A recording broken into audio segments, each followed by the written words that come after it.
Johnny master పై మాదే గెలుపు అంటూ ఝాన్సీ పోస్ట్ చేసింది. అదైతే ఇప్పుడు ప్రెజెంట్ సోషల్ మీడియాలో వైరల్గా మారింది. జానీ మాస్టర్ పై film chamber of commerce case గెలిచిందని ఆమె తెలిపారు. ఫిలిం ఛాంబర్ ఆదేశాలను జానీ మాస్టర్ జిల్లా కోర్టులో సవాలు చేశారని ఝాన్సీ ఈ సందర్భంగా చెప్పుకొచ్చారు. జానీ దాఖలు చేసిన మధ్యంతర పిటిషన్ను కోర్టు కొట్టివేసిందని, అది ఒక ముఖ్యమైన తీర్పుగా వర్ణించారు ఝాన్సీ. పని ప్రదేశాల్లో మహిళా భద్రతకు ప్రాధాన్యత ఉందని, ఆ తీర్పు మరోసారి రుజువు చేసిందని, POSH మార్గదర్శకులు అమలు చేయాలని చాటి చెప్పిన విధంగా తీర్పు ఉందని కొనియాడారు ఝాన్సీ. కఠినంగా వ్యవహరించి న్యాయపరంగా పోరాడేలా చేసిన తెలుగు చలనచిత్ర వాణిజ్య మండలి ధన్యవాదాలు అంటూ ఝాన్సీ పోస్ట్ చేశారు. అయితే జానీ మాస్టర్పై ఆరోపణలు చేసిన బాధితురాలు అప్పుడు లైంగిక వేధింపుల పరిష్కార కమిటీకి ఫిర్యాదు చేసిందని, దీంతో ఛాంబర్ ఓ నిర్ణయం తీసుకుంది. జానీ మాస్టర్ను డాన్సర్ అసోసియేషన్ అధ్యక్ష పదవి నుంచి తప్పించాలని ఫిలిం ఛాంబర్ ఫెడరేషన్ను ఆదేశించింది. అయితే తనపై ఉన్న కేసు కోర్టులో ప్రూవ్ అవ్వకుండా ఎలా తప్పిస్తారని జానీ జిల్లా న్యాయస్థానాన్ని ఆశ్రయించినట్లు తెలుస్తోంది.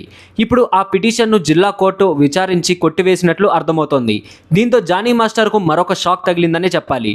అయితే రీసెంట్గా ఆయన హైకోర్టు ఇచ్చిన బెయిల్ రద్దవుతుందని వార్తలు వినిపించాయి.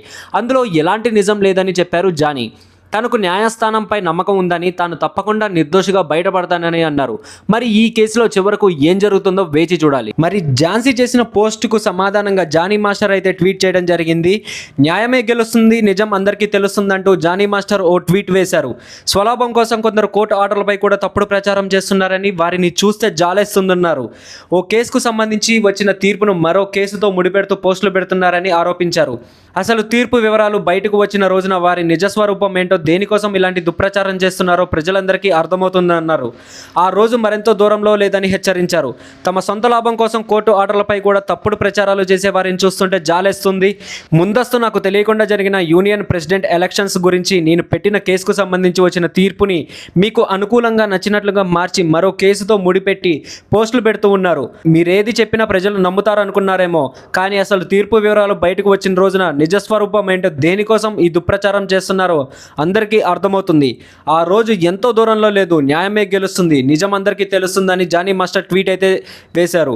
మరి ఎవరి వైపు న్యాయం ఉంది, ఎవరు గెలుస్తారు, ఆ నిజం ఏంటి?